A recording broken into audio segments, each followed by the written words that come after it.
जय भीम, नमो बुद्धाय। मैं आम्रपाली आप सबका स्वागत करती हूँ ह्यूमन अवेकनिंग विद बुद्धा में। दोस्तों, आज का विषय है निधि कंठ सूत्र। ये निधि कंठ सूत्र बहुत ही महत्वपूर्ण है क्योंकि इसमें भगवान बुद्ध बताते हैं कि पुण्य का संचय करना क्यों इतना ज़्यादा ज़रूरी है, क्यों इम्पॉर्टेंट है और आपने पुण्य का संचय क्यों करना चाहिए। लोग कहते हैं कि हमें पैसा कमाना है, सारी संपत्तियां रखनी हैं। वो संपत्ति का कोई भी लाभ नहीं है, पर पुण्य का लाभ अभी भी है और मरने के बाद भी है, और वो हर तरीके से हमें मदद करता है। तो निधि मतलब पैसे कमाने से ज़्यादा हमने फोकस करना है पुण्य कमाने के लिए। तो आइए सुनते हैं निधि कंठ सूत्र। निधि कंठ सूत्र की पहली गाथा है, निधि निधेति पुरिसो गंभीरे ओदकंदिके अत्थे किच्चे समुपन्ने अत्थाय में भविष्यति। इसका अर्थ है, कोई पुरुष गहरे जलाशय के पास खजाना गाड़ कर रखता है कि आवश्यकता पड़ने पर मेरे काम आएगा। आप ये समझ ही सकते हो कि पहले के ज़माने में जो है, अपना जो भी खजाना होता था वो गाड़ के रखते थे ताकि कोई चोर उसे चोरी ना कर पाए या फिर किसी को पता ना चले कि हमारे पास इतना खजाना है। तो पहले के ज़माने में वो गाड़ के रखते थे। दूसरी गाथा में कहा गया है, राजतो वा दुरुत्तस्य चोरतो पीतस्य वा इनस्य वा पमोक्षाय दुभिक्षे आपदासु वा एतदर्थस्य लोकस्मिन् निधिनाम निधीयति। इसका अर्थ है, राजा के कुपित होने पर, चोर द्वारा सताए जाने पर, ऋण से छुटकारा पाने के लिए, अकाल में अथवा अन्य विपत्तियों के आ पड़ने पर काम आएगा। इस उद्देश्य से हम लोग संसार में खजाना गाड़ के रखते हैं। इसका अर्थ ये है कि देखो, तब उस ज़माने में या अभी भी है, हम कहीं भी नहीं, क्या एक जो पैसा होता है उसे छुपा के रखते हैं, ये सोच के छुपाते हैं कि किसी की, पहले के ज़माने में तो राजा होते थे, ये इस ज़माने में सरकार है कि सरकार के नज़र में ना आ सके या चोर उसको लेके ना भाग सके, या किसी को अगर ऋण देना हो तो अभी नहीं देना है तो उसको वो ना मिल सके, या आपातकाल में वो काम आ सके। ये सोचते हुए हमने क्या वो जो खजाना है गाड़ देते हैं। तीसरी गाथा में कहा गया है, तावत्सु निहतो संतो गंभीरे ओदकंदिके नंग सब्बो सब्बता एवं तत्सतं उपकंपति। और इसका अर्थ है, उस गहरे जलाशय के पास गाड़ कर रखने पर भी सब खजाना उसे हमेशा मिलता नहीं है। देखो, आपने वो जो खजाना है वो गाड़ के रखा है जलाशय के पास, नदी के पास, या कहीं भी जिसके पास आपने गाड़ के रखा है, पर जब आप चाहोगे कि अभी मुझे वो चाहिए खजाना, अभी मेरे उपयोग का है वो खजाना, तब वो खजाना आपको मिलता नहीं है। चौथी गाथा में भगवान बुद्ध कहते हैं, निधि वा ठाना चवती संया वा संविमुह्यति नागा वा अपनामेति यक्खा वापि हरन्ति नंग। इसका अर्थ है, खजाना अपने स्थान से खिसक जाता है अथवा उसके होश से उतर जाता है, नाग उसे हटा देते हैं या यक्ष उसे चुरा लेते हैं। इसका अर्थ ये है, जो भी खजाना आप गाड़ के रखते हो ना, तो कभी कभी आप खुद ही भूल जाते हो, या वो पृथ्वी जब कांपती है तो वो खिसक के यहाँ वहाँ चला जाता है, या जो नाग होते हैं ज़मीन के अंदर वो भी उनको हटा देते हैं, या यक्ष जो है उन्हें चुरा भी लेते हैं। पांचवी गाथा में भगवान बुद्ध कहते हैं, अपि यावापि दायादा उदरन्ति अपस्सतो यदा पुण्यक्षयो होति सर्वमेतं विनश्यति। इसका अर्थ है, या आग बचाकर विरोधी उत्तरधारी को उसे खोदकर निकाल लेते हैं, और जब पुण्य का क्षय हो जाता है तब वह नष्ट हो जाता है। इसका मतलब ये है कि जो उत्तराधिकारी होते, जो अपने पास का जो गाड़ा हुआ जो धन होता है, जब हम उसको खोद कर निकालते हैं तो वो नहीं मिलता है, वो नष्ट हो जाता है, वो क्षय हो जाता है। क्योंकि जो पुण्य है, पुण्य भी हमारा क्षय हो जाता है, इसलिए हमें वो धन संपत्ति वापस नहीं मिलती है। तो ये भी एक कारण होता है कि वो धन हमारे हाथ से चला जाता है। छठवीं गाथा में भगवान बुद्ध कहते हैं, यस्य दानेन शीलेन संयमेन दमेन च निधि सुनिहितो होति इत्थिया पुरुषस्य वा। इसका अर्थ है, दान, शील, संयम एवं इंद्रिय दमन के पुण्य प्रभाव से ही किसी भी स्त्री अथवा पुरुष का धन सुरक्षित रह सकता है। कितनी सुंदर बात इसमें भगवान बुद्ध ने कही है। अगर आप अपना धन बचाना चाहते हो और चाहते हो कि वो धन नष्ट ना हो, क्षय ना हो, उसे कोई चुरा ना ले, कहीं भी ना चला जाए, तो आपको ये चीज़ें करनी बहुत ज़्यादा आवश्यक है। क्या? तो पहले दान, शील और संयम, ये 3 चीज़ें होना आप में बहुत ज़्यादा ज़रूरी है। और यही चीज़ है जो पुण्य को और संचय करती है, और कोई भी स्त्री हो या पुरुष है, उसका जो धन है वो सुरक्षित रहता है।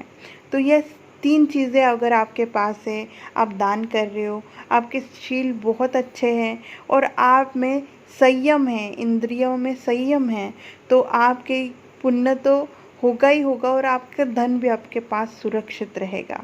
7वीं गाथा में भगवान बुद्ध कहते हैं, चेतयमि च संघे वा पुग्गले अतिथिषु वा मातरि पितरि चापि यथो जेठ्ठमपि भातरि। इसका अर्थ है, किसी चैत्य, संघ विहार, किसी प्रामाणिक पुरुष या अतिथियों पर व्यय किया गया, मतलब उन पे लगाया हुआ धन हमेशा सुरक्षित रहता है। या फिर बड़े भाई या माता पिता की सेवा में लगाया हुआ धन सुरक्षित माना जाता है। मतलब जो धन आपके पास है, वो धन का उपयोग आप अच्छे तरीके से कर रहे हो, तो वही धन आपकी सुरक्षित धन कहलाता है। वो चैत्य में, जैसे विहार में आप दान कर रहे हो, संघ दान कर रहे हो, और ऐसा पुरुष को आप दान दे रहे हो, या आपके जो अतिथि है, जो हमारे नाते बंधु रहते हैं, उनकी आव भगत में आप लगा रहे हो, तो वो धन बहुत ज़्यादा सुरक्षित रहता है। और अपने से जो बड़े भाई है, बड़ी बहन है, अपने माता पिता है, उनके लिए आप ये धन लगा रहे हो, तो वो आपका सुरक्षित धन रहता है। जितना भी आप धन वो देते हो, उससे कई गुना आपको मिलता रहता है। 8वीं गाथा में भगवान बुद्ध कहते हैं, एसो निधि सुनिहितो अज्जयो अनुगामिको पहाय गमनीयेषु एतं आदाय गच्छति। इसका अर्थ है, इन उपयुक्त कार्यों में लगा हुआ धन अजेय एवं परलोक में भी साथ जाने वाला कहलाता है। सभी चीज़ों को त्याग कर जाते समय उसे ही लेकर जा सकते हैं। मतलब भगवान बुद्ध कह रहे हैं, अगर आप संग दान कर रहे हो, आप विहार में दान कर रहे हो, आप अतिथियों का के लिए वो धन लगा रहे हो, उनकी आवभगत कर रहे हो, माता पिता की सेवा कर रहे हो, अपने बड़े लोगों की सेवा कर रहे हो, तो ये पुण्य का जो संचय हो रहा है वही आपका असली धन है। वही आपका असली धन जो है वो आपको परलोक में भी साथ देता है। वही चीज़ें, यही चीज़ें हैं, यही आपका एक धन है। 9वीं गाथा में भगवान बुद्ध कहते हैं, असाधारण मह्यंसं अचोराहरणो निधि कैरात धीरो पुण्यानि यो निधि अनुगामिको। इसका अर्थ है, यह खजाना दूसरों के लिए असाधारण है, इसे चोर चुरा नहीं सकता। अंततः धीर पुरुष को पुण्यों को करना चाहिए, यही खजाना उसके साथ जाने वाला है। जैसे मैंने आपको पहले ही बताया, ये सारी चीज़ें आप अगर कर रहे हो, वो पैसों का सदुपयोग कर रहे हो, तो यही पुण्य जो संचय हो रहा है धन के स्वरूप में, वही आपका खजाना है, वही आपके साथ जाने वाला है। पर जो आप जिसको खजाना समझ रहे हो, वो खजाना आपके पास नहीं रहने वाला है। तो यह भगवान बुद्ध अपने हम सबको ये बता रहे हैं। 10वीं गाथा में भगवान बुद्ध कहते हैं, एसं देव मनुस्सानं सब काम ददो निधि यं यं देवाभिपत्यन्ति सबमेतं लभति। इसका अर्थ है, यह खजाना देवता और मनुष्य की सभी कामनाओं की पूर्ति करने वाला होता है। व्यक्ति जिस जिस की कामना करते हैं वह सब उसके प्राप्त होता है। भगवान बुद्ध ने कितनी अच्छी बात कही है। भगवान बुद्ध कहते हैं, आप यह चीज़ आप अगर कर रहे हो, आपके शील अच्छे हैं, आप पुण्य कमाने के लिए दूसरों को हेल्प कर रहे हो, दूसरों की मदद कर रहे हो, आपका आचरण अच्छा है, आप माता पिता की सेवा कर रहे हो, आदरातिथ्य कर रहे हो, लोग आ रहे हो तो उनके सामने अच्छे बिहेव कर रहे हो, और आप अच्छी चीज़ों में आपका धन का उपयोग सदुपयोग कर रहे हो, तो ये सारी चीज़ें ही आपका धन कहलाएगी। वो धन नहीं कहलाएंगी जिससे आप पूरा जो संसार में आप धन पाने के लिए जितने मरे जाते हो, वो आपका असली धन नहीं है। तो यह धन है, और यह धन का पुण्य, जो पुण्य आप प्राप्त कर रहे हो, ये पुण्य का जो धन है, वह खजाना जो है, देवता और मनुष्य दोनों भी इस खजाने से आप जो चाहे, जो भी आपके कामनाएं, जो भी इच्छा है, वो आप अपने पूर्ण कर सकते हो। तो यह सिर्फ आपको करना है। इसलिए बहुत ज़्यादा धन कमाना इम्पॉर्टेंट नहीं है, तो पुण्य का धन कमाना इम्पॉर्टेंट है। यह भगवान बुद्ध हमें बहुत अच्छे शब्दों में बता रहे हैं। 11वीं गाथा में भगवान बुद्ध कहते हैं, सुवन्नता सुसरता सुसट्ठानं सुरूपता आधिपत्यं परिवारो सबमेतेन लभति। इसका अर्थ है, सौंदर्य, मधुर वाणी, सुंदर शरीर गठन, रूपवानी होना, आधिपत्य और पारिवारिक सुख, इससे सब प्राप्त होता है। मतलब आप जो पुण्य कमा रहे हो, उससे आपको क्या क्या प्राप्त हो रहा है, तो ये सारी चीज़ें प्राप्त हो रही है। आपका बहुत अच्छा सौंदर्य आपको मिलता है, आपकी जो वाणी होती है बहुत सुरीली होती है, बहुत अच्छी होती है, आपका शरीर जो गठन जो होता है, शरीर बहुत अच्छी तरीके से होता है, रोग राही मुक्त होता है और बहुत सुंदर होता है।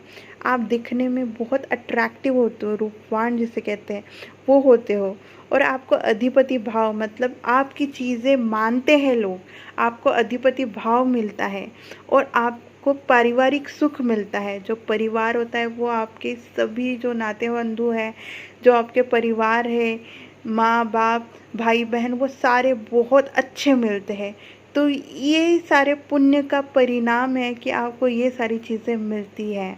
तो भगवान बुद्ध ने पुण्य के ये जो है, पुण्य से आपको क्या प्राप्त होता है ये तक आपको बताया है।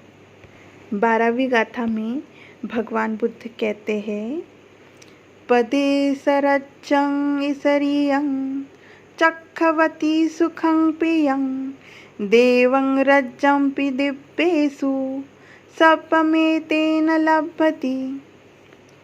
इसका अर्थ है, प्रादेशिक राज्य, ऐश्वर्य, चक्रवर्ती राजा को जो भी सुख इष्ट है, स्वर्ग में देवताओं का राजा होना, इससे सब प्राप्त होता है।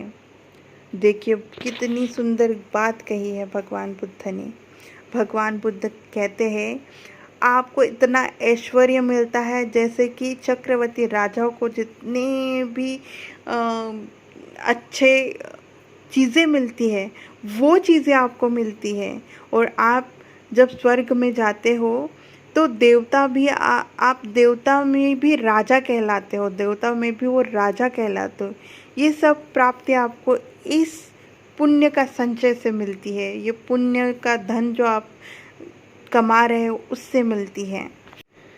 13वीं गाथा में भगवान बुद्ध कहते हैं, मानुषिका च संपत्ति देवलोके च यारति या च निब्बान संपत्ति सब्बमेतेन लभ्यति। इसका अर्थ है, मनुष्य लोक की धन संपत्ति, स्वर्ग लोक की जो रति है और जो निर्वाण संपत्ति है, इससे सब प्राप्त होती है। देखो सिर्फ पुण्य, आप पुण्य कमा रहे हो, इतनी छोटी चीज़ें आप कर रहे हो, माता पिता की सेवा कर रहे हो, अच्छा आपका वर्तन है, शील का पालन कर रहे हो, दान दे रहे हो, ये सारी चीज़ें करते हुए आप जब प्राप्त कर रहे हो, वो कितना बड़ा पुण्य प्राप्त कर रहे हो, कितनी बड़ी चीज़ें आपको मिल रही है। तो मनुष्य लोक में तो धन संपत्ति आपको मिलती ही है, पर स्वर्ग लोक में जब आप जाते हो, आप उसका भी जो भी चीज़ें हैं उसको आप प्राप्त करते हो। और जो सबसे बड़ी संपत्ति है, निर्वाण की संपत्ति, वो भी आप प्राप्त करते हो। तो कितना ज़्यादा इम्पोर्टेंट है पुण्य का संचय करना, आप इस चीज़ से देखिए कि इसलिए बहुत इम्पोर्टेंट है आपको पुण्य का संचय करना, पुण्य करते रहना, निरंतर करते रहना। 14वीं गाथा में भगवान बुद्ध कहते हैं, मित्त संपत्तमागमं योनिसोऽवपयुज्यतो विद्या विमुक्तिवशी भावो सपमेतेन लभ्यति। इसका अर्थ है, मित्र रूपी संपत्ति को पाकर सही प्रकार से योगानुष्ठान करते हुए विद्या, विमुक्त, वशीभाव, इससे सब प्राप्त होता है। ये चीज़ें तो आपको प्राप्त होती है कि धन संपत्ति मिलती है, आपको स्वर्ग लोक में भी सारे सुख मिलते हैं, निर्वाण भी आप प्राप्त कर सकते हो। मित्र जो है, आपके मित्र, सबसे अच्छे मित्र आपको मिलते हैं, जो जिसे कल्याण मित्र कह सकते हैं, वो आपको मिलते हैं। और आपकी विद्या मतलब कि जो नॉलेज है वो आप में बहुत अच्छी तरीके से आता है, आप विमुक्ति होते हो आपकी। और वशीभाव मतलब जो भी चीज़ आप बोलते हो या करते हो उसमें आप पारंगत हो जाते हो। तो ये सारी चीज़ें प्राप्त होती है सिर्फ पुण्य का संचय करने पर, पुण्य धन को पाने पर। 15वीं गाथा में भगवान बुद्ध कहते हैं, पटिसंभदा विमुखा च या च सावक पारमी पच्चेक बोधि बुद्ध भूमि सपमेतेन लभ्यति। इसका अर्थ है, मीमांसापूर्ण ज्ञान, विमोक्ष, श्रावक, पारमिता, प्रत्येक बुद्ध और सम्यक संबुद्ध होना, इससे सब प्राप्त होता है। देखो भगवान बुद्ध ने कितनी बड़ी बात और भी कही है।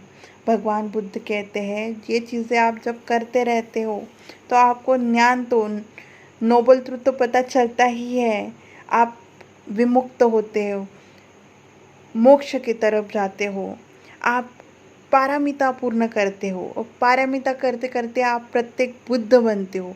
प्रत्येक बुद्ध में पच्चेक बुद्ध जिसे कहते हैं वो बनते हो।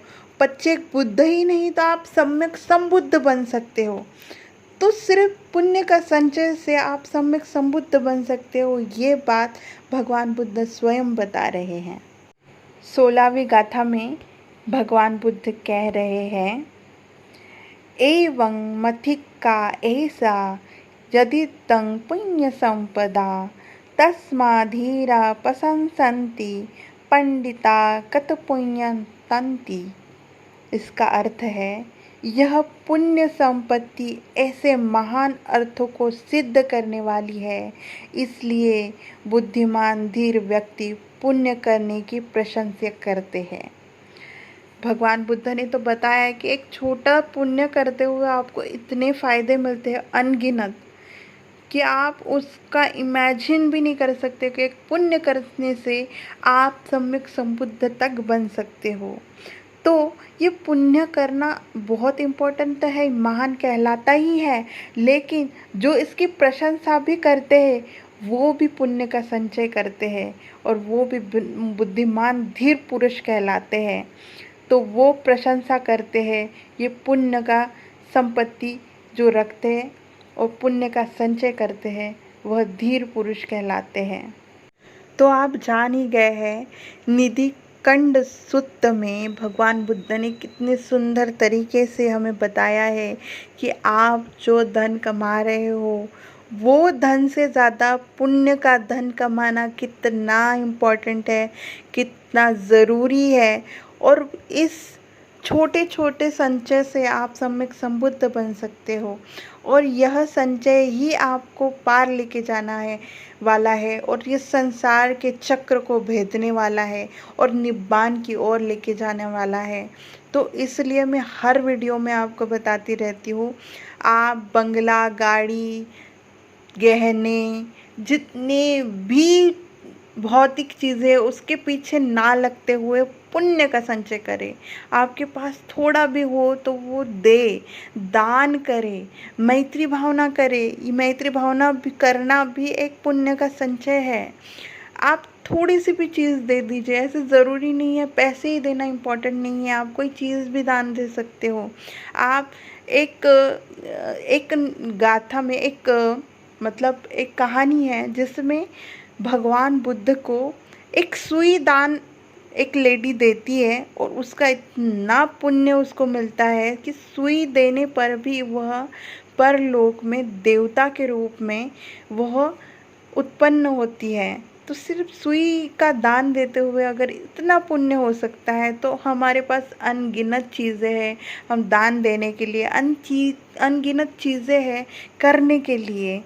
हम अपना शील अच्छा कर सकते हैं, हम दान में कुछ भी दान, छोटी से छोटी चीज़ भी दान दे सकते हैं।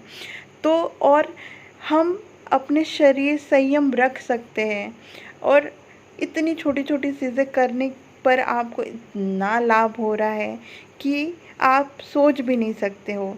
तो मैं चाहती हूँ कि यह जो सुत्त है आप बहुत गहराई से समझें और गहराई से समझते हुए इसका पालन करें और पुण्य का संचय करते रहें। मैं आम्रपाली आपको धन्यवाद कहती हूँ कि आप हमारे वीडियोस बहुत अच्छी तरीके से देखते हो, कमेंट करते हो और आपको मैं जो बुद्धिज़्म समझाने की कोशिश कर रही हूँ वो आप बहुत अच्छी तरीके से समझ रहे हैं, इसलिए खूब बहुत बहुत बहुत धन्यवाद। नमो बुद्धाय, जय भीम।